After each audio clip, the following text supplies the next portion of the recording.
Agradecemos infinitamente por estarmos juntos neste momento, neste instante presente, para mais um estudo do livro Plenitude, de Joana de Ângeles, psicografia de Divaldo Franco. Hoje, nesse estudo sobre o capítulo 4, Cessação do Sofrimento, nós vamos buscar nas obras básicas, nas obras complementares do Espiritismo. Vamos buscar o auxílio dos nossos mentores espirituais para podermos fazer o melhor dentro de nossas capacidades e possibilidades, sempre amparados por essa mentora generosa que nesta obra nos indica os caminhos segundo o budismo, segundo o espiritismo, para considerarmos o sofrimento, para aprendermos com o budismo, com as 4 verdades do budismo e a luz do espiritismo, as origens, os caminhos que levam ao sofrimento, a cessação do sofrimento, buscando sempre aplicar aquilo que estudamos nas nossas vidas diárias, a cada instante, tornando esses estudos teóricos, transformando esses estudos teóricos em práticas diárias, onde possamos, a cada instante, aplicar aquilo que aprendemos no nosso dia a dia. Assim, nós rogamos a todos aqueles que nos acompanham, espíritos desencarnados, mentores, nossos amigos queridos, os ouvintes, que possamos estar neste momento recebendo a luz maior, a luz de Deus, que possamos estar sintonizados neste estudo, harmonizados, recebendo as informações intelectuais, morais, emocionais a que nos propomos e fazendo o melhor neste instante presente, na certeza de que hoje construímos o nosso amanhã e na certeza de que escolhendo através do nosso livre-arbítrio, as nossas leituras, os nossos estudos, estamos iluminando os nossos caminhos. Muito obrigada a tudo e a todos, que assim seja. Que assim seja. Graças a Deus. Obrigada, Ariane.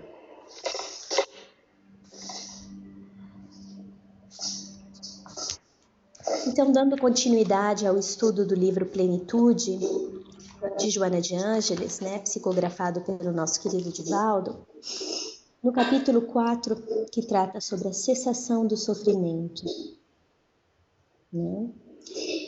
Então, esse capítulo 4 é um capítulo pequeno, não é um capítulo muito extenso, e ele começa através de uma citação do Jung, que seria: o homem tem de lutar com o problema do sofrimento. O oriental quer livrar-se do sofrimento expulsando-o. O ocidental procura suprimi-lo com remédios.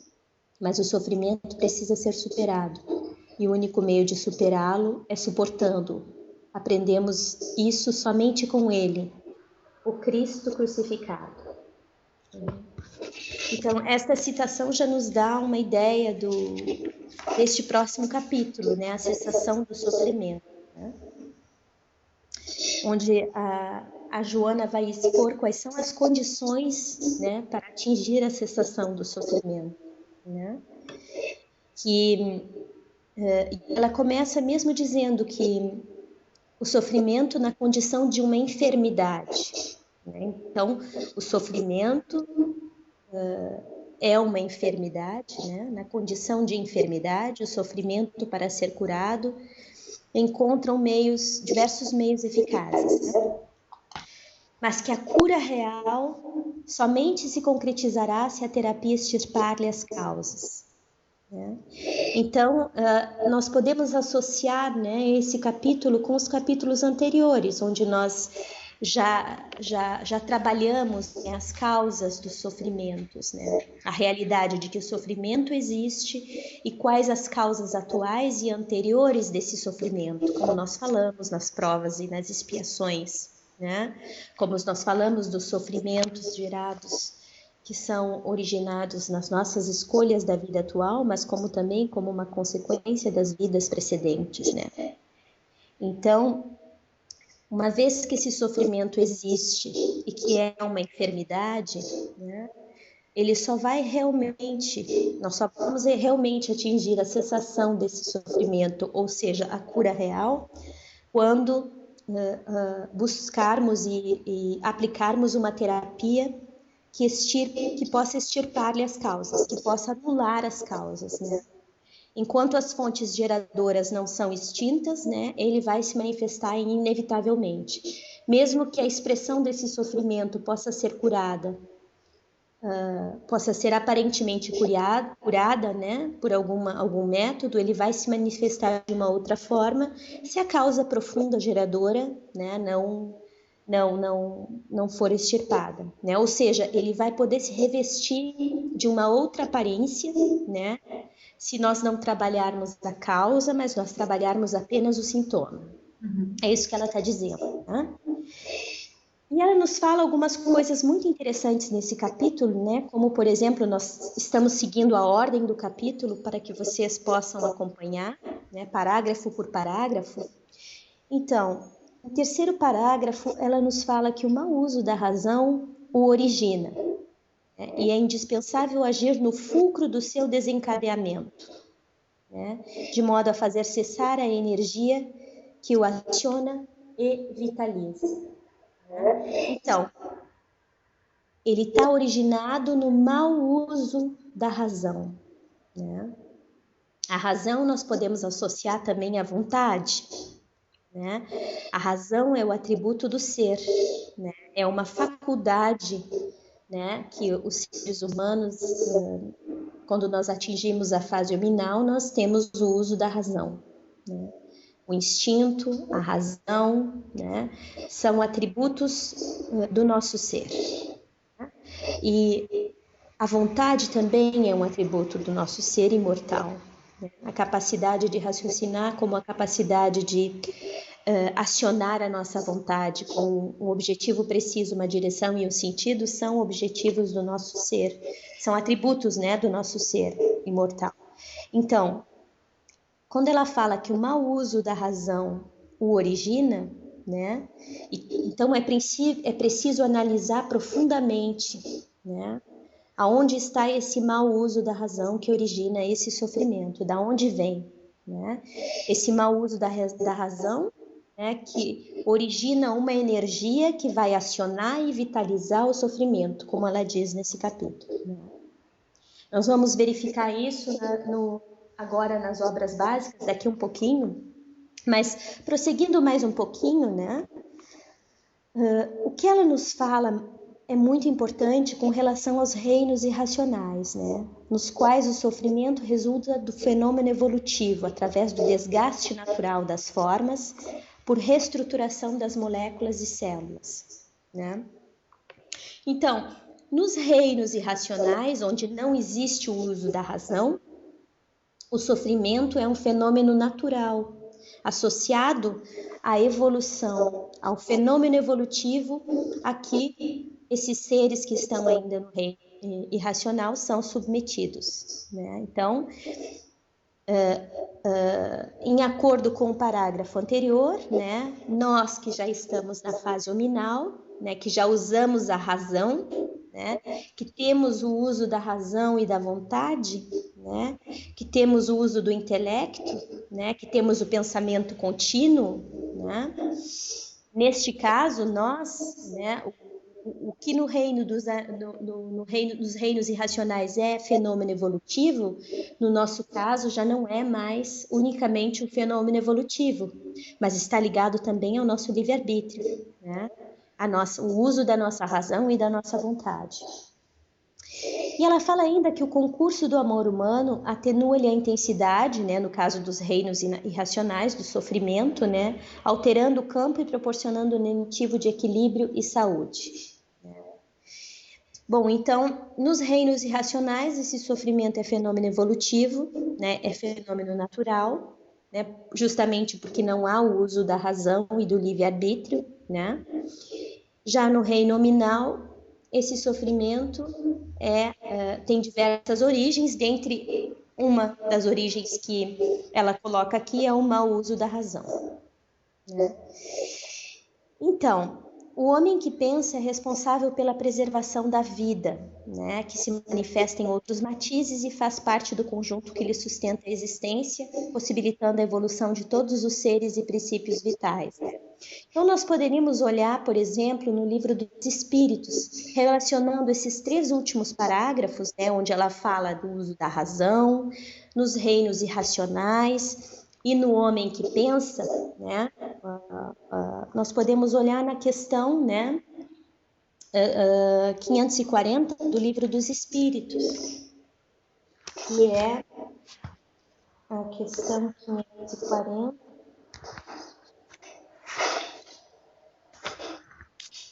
né, que fala justamente, que completa justamente esse parágrafo quando ela fala que o homem que pensa é responsável pela preservação da vida, né? Essa questão 540, livro 2, capítulo 9 do livro dos Espíritos, nos diz: questão: os espíritos que exercem uma ação sobre os fenômenos da natureza agem com conhecimento de causa em virtude de seu livre-arbítrio ou por um impulso instintivo ou irrefletido, né? E na resposta, né, alguns sim, outros não. Eu faço uma comparação. Imagine essas miríades de animais que pouco a pouco fazem surgir do mar as ilhas e os arquipélagos. Crês que nisso há um fim providencial e uma certa transformação da superfície do globo não seja necessária à harmonia geral? Então, enfim, ele responde nessa questão, né, que tanto existem aqueles espíritos conscientes que trabalham, né, nessa preservação, como existem aqueles espíritos, né, aqueles seres ainda em evolução que trabalham de forma inconsciente, mas que acabam trabalhando por essa preservação da vida, né? E uma resposta muito importante nessa questão é que ele fala que, enquanto ensaiam para a vida e antes de terem a plena consciência dos seus atos e seu livre-arbítrio, agem sobre certos fenômenos dos quais são agentes inconscientes, eles executam primeiro. Mais tarde, quando sua inteligência estiver mais desenvolvida, comandarão e dirigirão as coisas do mundo material. Mais tarde ainda, poderão atingir as coisas do mundo moral. E assim que tudo serve, tudo se coordena na natureza, do átomo primitivo até o arcanjo, que ele mesmo começou pela admirável lei de harmonia, do qual o vosso espírito limitado não pode ainda entender o conjunto. Então, né, isso tudo faz parte de uma escala, né, evolutiva, né? Nós estamos ligados, né? Todos os reinos da natureza, todos os seres, todos os princípios inteligentes estão ligados na natureza por esse fenômeno da evolução. Nós participamos e contribuímos de acordo com o nosso estado evolutivo. E isso se dá em todos os níveis, né? Quando nós somos executores inconscientes, mas também quando nós já temos o uso da razão e já podemos atuar de uma outra forma, né? De uma forma consciente, de uma forma através dos nossos atributos imortais, que é o exercício da razão e da vontade, né? Então, desse modo, os atentados e a desconsideração, retornando ao livro, a ecologia se refletem na vida humana, qual ocorre com sua preservação e cuidados, são ação correspondendo pelos seus efeitos, né? E nesse caso a gente pode também dar uma olhadinha lá naquela questão 888 do Livro dos Espíritos também, né? Que nos fala sobre esse aspecto, né? No final da questão 888, né? Que nos fala que o espírito, qualquer que seja o seu grau de adiantamento, sua situação como reencarnação ou erraticidade, está sempre colocado entre um superior que o guia e o aperfeiçoa, e um inferior diante do qual tem os mesmos deveres a cumprir. Né? Então, nesses 3 parágrafos, nós podemos bem verificar qual é a nossa posição como seres racionais, né? Como seres que estamos experienciando o pensamento contínuo, como seres que estamos tendo a capacidade de livre-arbítrio, de uso da vontade, com relação ao nosso papel, né, com relação aos seres irracionais, né, que nós chamamos de seres inferiores, que na verdade são momentaneamente desprovidos da racionalidade, eles estão num caminho evolutivo pelo qual nós já passamos, e como está bem claro aqui, qualquer que seja o seu grau de adiantamento, sua situação como reencarnação ou erraticidade está sempre colocado entre um superior, que o guia e o aperfeiçoa, e um inferior diante do qual tem os mesmos deveres a cumprir. Né? Então, os nossos deveres na natureza, né, eles estão de acordo com a posição em que nós estamos ocupando agora. Né? E nós somos sempre aprendizes, né, e professores. Né? Nós somos aprendizes daqueles que sabem um pouco mais e que estão mais evoluídos que nós e que nos guiam, que dão a mão e nos guiam. E nós também somos professores daqueles que ainda não atingiram o mesmo nível, né? E que precisam de nós, do nosso respeito, do nosso carinho, do nosso livre-arbítrio, das nossas ações, né? De forma a preservar a vida, né? Que é tão importante, né? A vida no nosso planeta, em todos os níveis, né? Então, quando ela fala aqui na ecologia, é um chamado à nossa responsabilidade como seres racionais, né? Com relação a tudo que nos cerca. Né?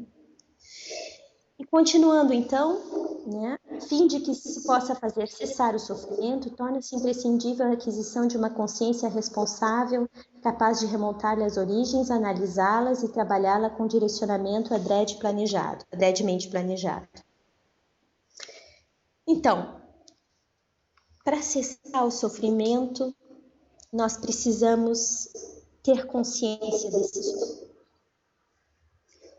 Precisamos ter a coragem de analisar as origens, né, através da nossa razão, do nosso sentimento, através da nossa consciência, do nosso pensamento e da nossa vontade, e chegarmos a estabelecer um plano de ação. Né? Um plano de ação que vai permitir que a prática desse plano de ação, porque um plano de ação são metas a serem seguidas, né? Quando a gente estabelece um plano de ação, nós estamos estabelecendo diretrizes que vão ser colocadas em prática, e essas diretrizes vão ter um resultado esperado, certo? Então, através desse plano de ação, nós temos objetivos e resultados a atingir, né? E quando nós nos predispomos, através do uso da vontade, a acessar esse sofrimento através do uso da consciência para buscar as causas e do plano de ação que vai nos permitir, né, atingir o objetivo de cessar essas causas, né?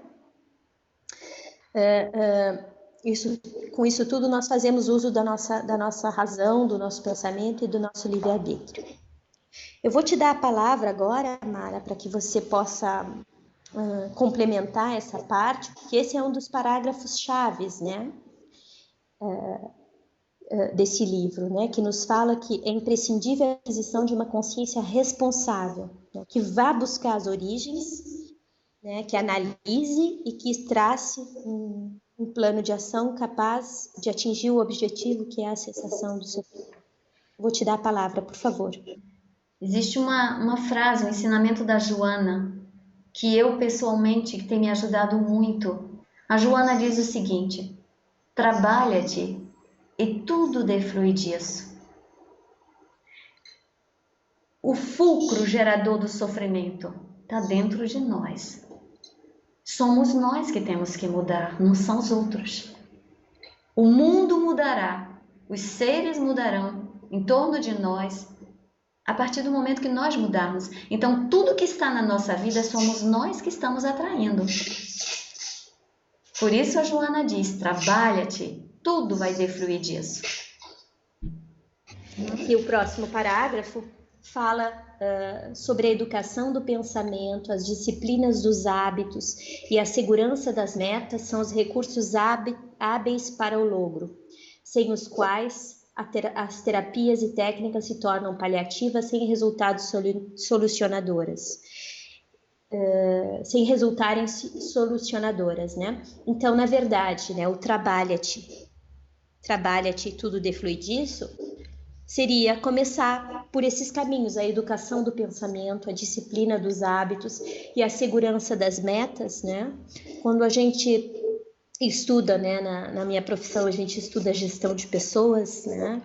E quando nós estudamos um livro muito interessante, que não me vem o autor, o nome agora, mas que é O Poder dos Hábitos. Né? É um livro que fala sobre como nós somos apegados aos hábitos, né? Então ele nos explica, né, como funciona o hábito para nós, né? Qual o poder dos hábitos das nossas vidas, né? Então isso tudo está relacionado com a vontade, né? Porque a partir do momento que a gente aciona a vontade na educação do pensamento, na disciplina dos hábitos, que estabelece metas a cumprir, que nós estamos trabalhando na nossa gestão, né? Vamos chamar assim, na nossa gestão interior, né? Na gestão de quem eu sou e como eu quero ser, quem eu quero ser, né?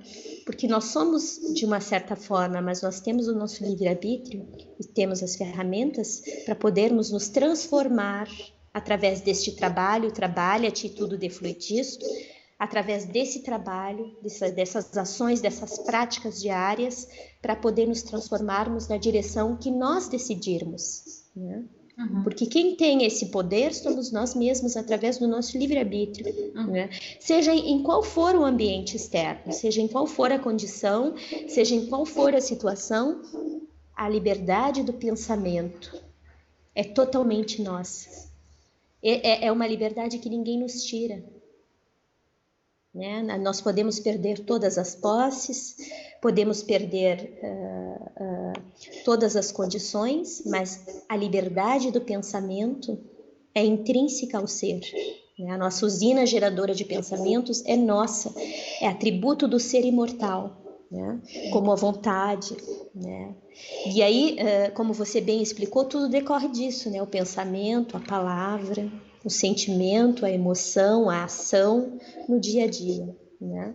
E nós temos, como você bem falou no livro do Leon Denis, O Problema do Ser, do Destino e da Dor, né? Nesses capítulos finais que tratam sobre o pensamento, né?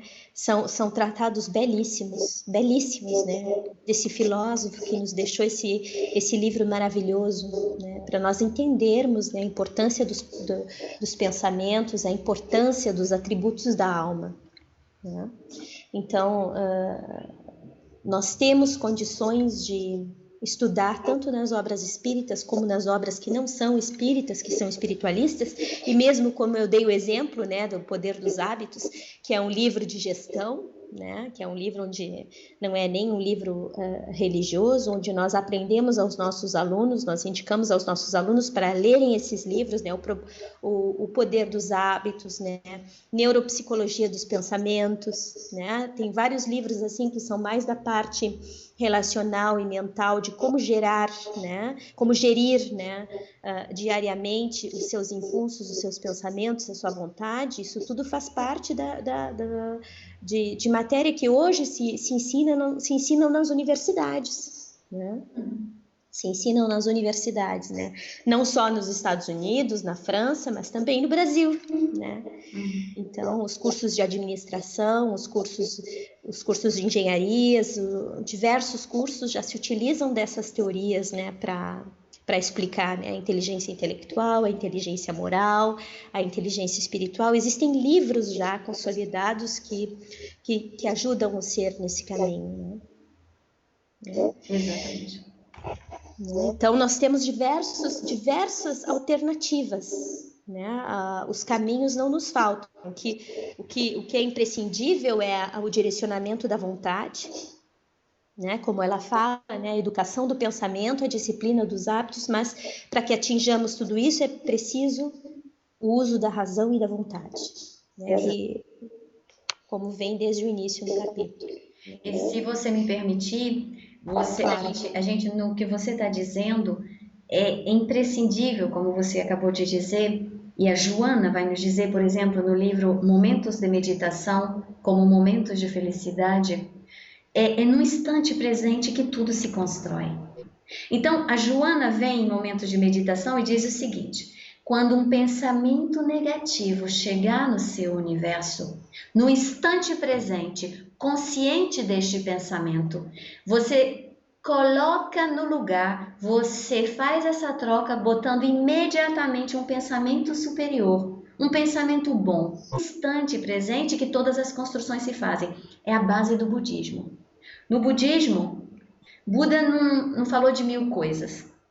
Quando você está no budismo, principalmente o budismo zen, a gente vai ouvir sempre as mesmas coisas. Que o que eles dizem é o seguinte: você tem que estar no momento presente consciente do seu universo para você controlar emoção, sensação, pensamento, palavras e ações.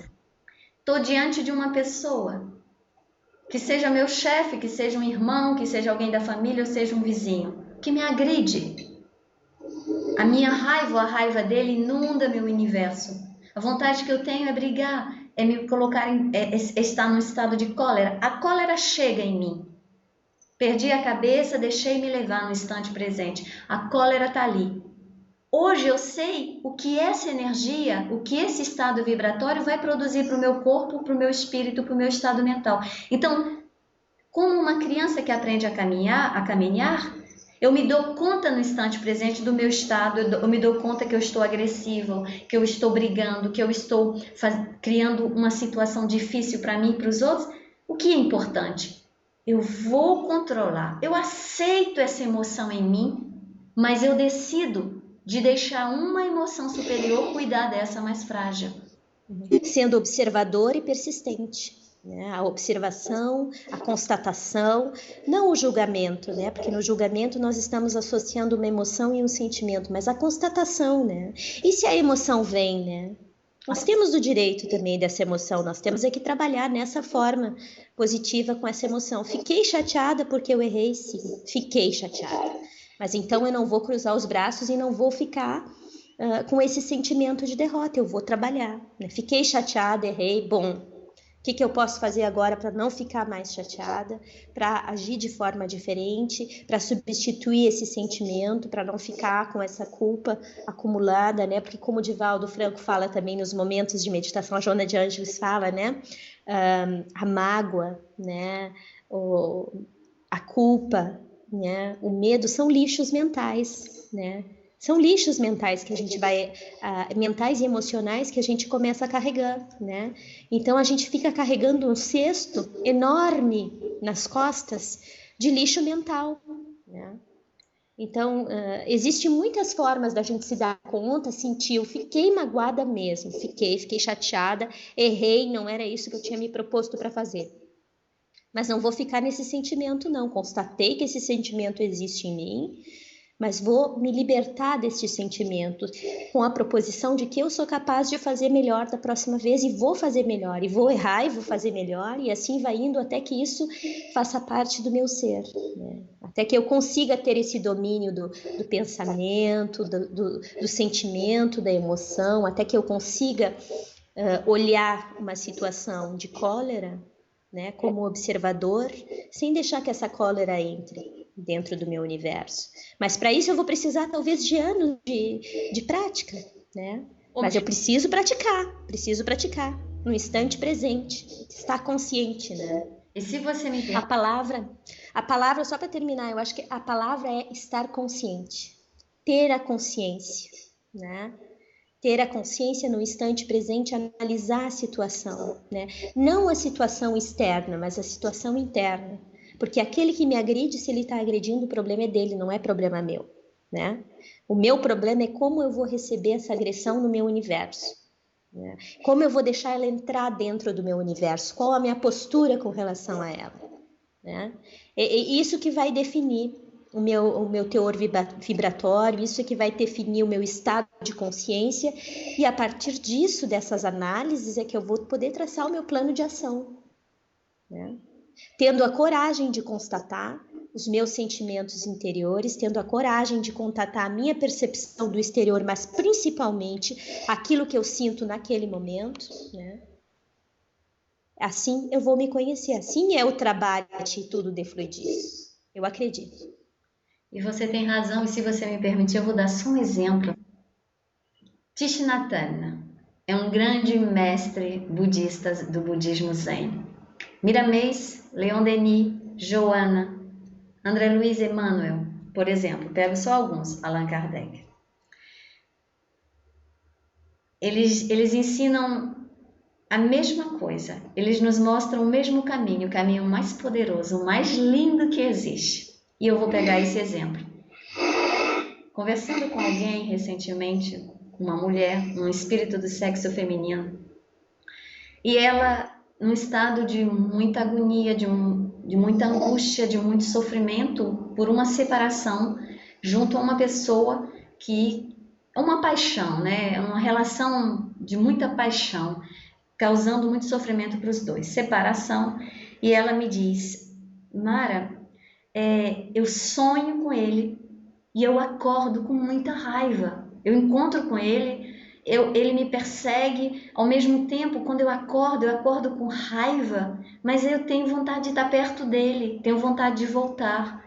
E isso está me trazendo muita angústia, me dá uma angústia muito grande durante o dia. Eu passo dias e que vai me minando e me cansando, e eu não sei o que fazer. Conversando, a gente indo em direção a todos esses grandes mestres espirituais que eu acabei de citar, eu disse para ela assim: você permite que nós possamos materializar em alguns segundos algo que todos eles dizem em comum? E ela disse sim. Eu disse: então tá, então fecha os teus olhos, agora no instante presente.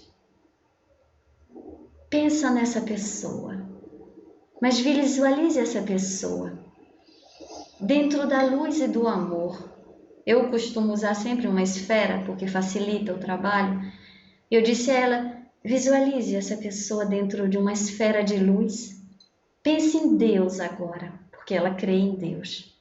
Pense em Deus. Vamos pedir agora a Jesus, pedir a Deus, desejar que essa pessoa seja muito feliz, desejar que essa pessoa encontre a paz assim como você.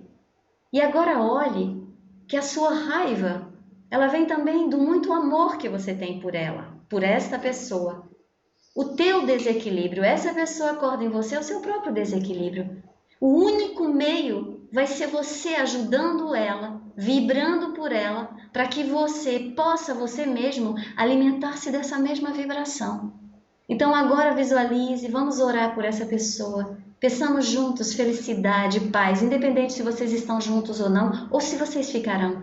Simplesmente você gosta dela, você ama essa pessoa, apesar de vocês não poderem ficar juntos, e você deseja que ela seja feliz. Pronto, abra os olhos. Elevar o nosso pensamento, uma prece. Começar por isso, por uma prece, como você explicou. É um mecanismo muito poderoso para aqueles que já que acreditam, que têm uma fé religiosa, que têm a religiosidade. Para aquele que não acredita em Deus, só o fato de desejar felicidade para o outro já é uma prece. Já é. Quer dizer, a pessoa sai da posição de ser um ser passivo que tem os sentimentos em desequilíbrio, né? Para ser aquela pessoa que constata os sentimentos, as emoções em desequilíbrio, ou seja, ele tem a consciência do que acontece com ele, mas ele não é mais o ser passivo, ele já passa a ser um ser ativo que vai atuar no universo, seja no seu universo interior, ou seja, através desse exemplo que você deu com relação a outra pessoa, né, de escolher o que vai enviar para outra pessoa, de escolher o sentimento, a vibração, o padrão que vai utilizar para resolver a situação, né? Então ele não é mais passivo, mas ele acaba sendo ativo, né? Acaba usando o livre-arbítrio, a consciência, constatando e usando a vontade, o livre-arbítrio para atuar na direção que ele escolheu. E o que amanhã ele está recoltando com a energia que ele está manifestando agora? O equilíbrio, né? Tá fazendo o hoje, construindo hoje o que ele vai poder recolher amanhã, né? Porque nesse capítulo das paixões, nós sabemos que quaisquer que sejam as paixões, elas são sempre muito dolorosas, elas nos trazem sempre muito sofrimento, né? Sejam qual for o tipo e qual for o nível da paixão, realmente são desafios muito grandes que nós temos ainda nesse planeta, né? E todos, sem exceção, estamos sujeitos a ter vivências, né, similares. Cabe a nós termos a lucidez, né, de direcionarmos fazer a constatação, ter a consciência e ter a lucidez de direcionar o pensamento e o sentimento na direção que nós queremos. Porque quem manda na casa mental, né? A gente volta sempre para o mesmo assunto, né? Que nós já estudamos nos outros capítulos e vamos ter que falar sempre sobre isso. Quem manda na casa mental? Quem manda nas suas emoções, né? É você, o seu ser consciente, ou você é comandado, ou você é mandado pelas energias e pelas formas, pensamentos e pelas pessoas no meio em qual você está inserido? Né?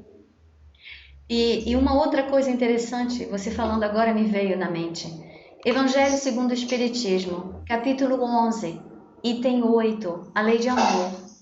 Tá? O instinto é o amor no estado embrionário. Então a paixão e toda sorte de emoção e sensação é o amor no estado embrionário. O que o ser consciente vai fazer é o que você falou, a orientação. Então, por exemplo, no estado de paixão, eu atraí, cada ser é o fulcro de atração de tudo que vem no seu universo. Mas quando Deus, na sua divina misericórdia, a lei que rege o universo, questão 888 do Livro dos Espíritos, na segunda parte, a lei que rege o universo é a lei de amor. É a lei de atração. Então, cada coisa que chega no nosso universo, porque nós estamos nesta escola bendita que é a Terra, nós reencarnamos para um aprendizado e na escola fazemos deveres, realizamos os deveres, temos que praticar. Então, tudo que vem no nosso universo, essas paixões, essas situações, é para que nós manifestemos o amor. E diz o Miramês, é diante dessas situações que nós aprenderemos o que estamos agora comentando. Acionar o poder do amor em nós, ser capaz de pedir menos e dar mais, ser capaz de não ver-se vítima, mas aprendiz, como você falou tão bem agora há pouco.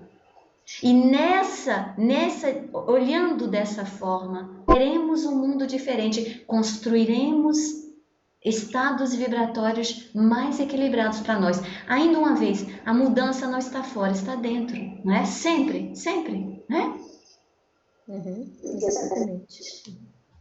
Então, nós não terminaremos o estudo desse capítulo hoje, né, nessa reunião de estudo, porque o capítulo é um capítulo realmente muito rico, embora ele seja um capítulo curto. Nós só vamos, então, avançar mais um pouquinho com mais um parágrafo para terminar, né, o estudo, esse nosso estudo de hoje.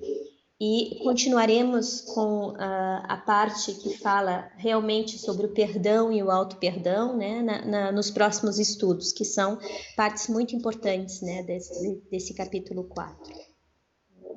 Então, prosseguindo então mais um parágrafo, né, a Joana fala que em alguns casos o sofrimento em si mesmo ainda é a melhor terapia para o progresso humano. Enquanto sofre, o homem menos se compromete, demorando-se em reflexão de onde partem as operações de reequilíbrio, né? E que é comum a mudança de comportamento para pior quando diminuem os fatores afligentes, né? Então, esse capítulo esse parágrafo é um parágrafo mais extenso, que nos fala justamente desse sofrimento que parece ser um sofrimento necessário, né? Vamos dizer assim, né? E nós podemos associar isso ao estado evolutivo dos seres, né? Nós todos, mesmo já estando na fase hominal, já tendo raciocínio, já tendo a capacidade de pensamento contínuo, já temos acesso à nossa consciência como seres integrais, né? Como seres individuais e como seres fazendo parte da coletividade, né? Mesmo assim, né, nós vemos aqui na Terra diferentes tipos de pessoas em diferentes estágios evolutivos, né, sem o julgamento, mas com a constatação de que todos nós, né, vibramos, né, no estado, na sintonia que nos convém, segundo os nossos pensamentos, os nossos atos, os nossos sentimentos, né? Então, para determinadas pessoas, o sofrimento ainda é a profilaxia mais adequada e mais necessária para que a pessoa consiga traçar o seu caminho de evolução, né? E ela diz ainda que é comum a mudança de comportamento para pior quando diminuem os fatores afligentes. Uma sede de comprometimento parece assaltar o indivíduo imaturo que parte para futuras situações penosas, complicando os parcos recursos de que se dispõe. Desse modo, a duração do sofrimento muito contribui para uma correta avaliação dos atos a que ele se deve entregar, porque se origina no primitivismo pessoal, pensamentos e ações reprocháveis induzem-no a uma existência infeliz, da qual se liberta somente quando resolve por escalar a montanha do esforço direcionado para a evolução. A serenidade, a harmonia, trabalhando os metais grosseiros da individualidade, moldando-os no calor do sacrifício, né? Então, fala exatamente daqueles ainda que estão num estado evolutivo e moral, onde não há outro recurso senão, né, as consequências do mau uso da razão, as consequências dos seus atos, né, subirem as consequências dos seus atos atuais ou de vidas pregressas, né, porque como a gente já viu nos outros capítulos, né, a prova e a expiação, no caso expiações dolorosas, né, mas que são necessárias para que o indivíduo possa, através da dor, se autoeducar. Através da dor, quantas pessoas nós vemos que estão num verdadeiro cárcere humano, né? Pessoas com expiações das mais diversas, onde a pessoa acaba não tendo oportunidade de expressão dos seus pensamentos ou não tendo oportunidade de expressão dos seus atos, né? Por um sofrimento, uma doença, alguma enfermidade que seja uma enfermidade grave, né? Isso seria um tempo onde a pessoa, através dessa dor, desse anestésico, né, ela vai ter condições de, nesse tempo curto, porque a encarnação é realmente curta, né? Nós vivemos 70, 80, 90 anos, né? O que seria isso se não minutos ou segundos, né, no livro das nossas vidas imortais, né? Então, isso serviria para que a pessoa possa, né, não se comprometer mais, né, para que a pessoa, como fala aqui, né, enquanto o homem sofre, menos se compromete, né, demorando sem reflexão de onde partem as operações de reequilíbrio, né. Então, seria necessário para que aquelas energias pudessem se reequilibrar novamente, para que a pessoa pudesse, no futuro, tomar, né, a consciência, o rumo da sua vida. Porque dependendo do nosso estado evolutivo, nós somos ainda tutelados, né? Nós ainda não temos a liberdade total, o exercício pleno do nosso livre-arbítrio, né? Então, dependendo do estágio evolutivo, nós temos situações de extrema dor, mas que são situações que parecem aparentemente injustas quando nós não conhecemos a realidade da imortalidade da alma, as leis universais como a lei de causa e efeito, né, a lei do amor, a lei de ação, né, todas as leis de sociedade. Enfim, quando nós não conhecemos essas leis, nós podemos pensar que, por exemplo, uma paralisia, onde o indivíduo encontra-se numa doença, onde ele é completamente deficiente na fala, né, deficiente na comunicação, deficiente na motricidade, nós podemos pensar que seria uma injustiça, né? Mas como nós já estudamos na provação, na expiação, né, às vezes isso é o melhor que pode acontecer para aquele espírito que está ali, porque é um momento de pausa para ele, é um momento onde ele vai se reorganizar, onde as forças, no mergulho na carne, vai reorganizar as suas forças, as suas próprias, né, o seu próprio perispírito, né, que vai poder, através desse mergulho na carne, nessas condições, se reestabilizar, né, e quantas reencarnações vão ser necessárias desse tipo, né, 1, 2, né, ninguém escapa às leis divinas, né? Nós estamos todos submetidos, né? Embora nós tenhamos um livre-arbítrio relativo, nós tenhamos uma consciência relativa, nós consigamos usar a nossa razão, nós todos estamos submetidos às leis divinas, são universais. Né? Não existe exceção, né? Se nós estamos neste universo é porque nós estamos dentro dessas leis. Né? Exato.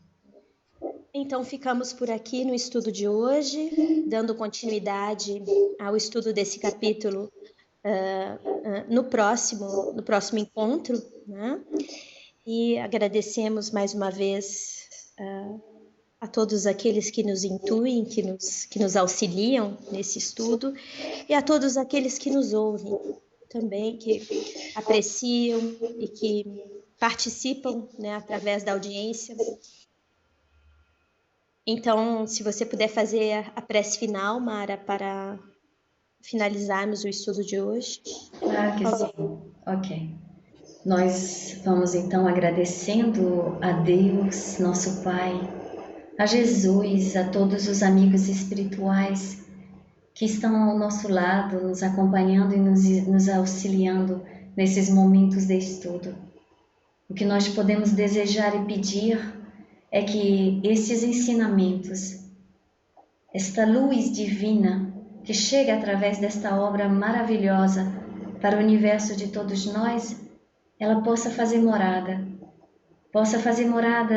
nos nossos universos, de todos nós, encarnados e desencarnados, que estamos tendo acesso a estes ensinamentos, e que nós possamos, com a ajuda dos maiores, com a permissão de Deus, nosso Pai, colocarmos em prática estes ensinamentos no instante presente, nas nossas vidas diárias, por mais simples e frágeis que sejam os nossos esforços. E para finalizar, nós gostaríamos de pedir, Senhor, que possamos todos juntos elevar nossos pensamentos e nossas emoções e sentimentos, transformando na manifestação do amor, e que esta energia do amor possa chegar em todos os lares na Terra, na vida de cada ser encarnado e desencarnado, de cada consciência que na Terra e no espaço vivem, nossos irmãos. Nós desejamos sinceramente que este amor envolva as suas vidas, seus universos, para que cada ser possa ser muito feliz. Obrigada, Joana de Ângeles. Obrigada a tudo e a todos que estão nos auxiliando. Nossos instrutores espirituais, amigos queridos, nossa família espiritual, que também nos acompanha e nos orienta a cada dia e a cada instante. Obrigada, Ariane, e que seu lar seja abençoado hoje e sempre. Muito obrigada, Senhor, por esta reunião. Que assim seja. Graças a Deus.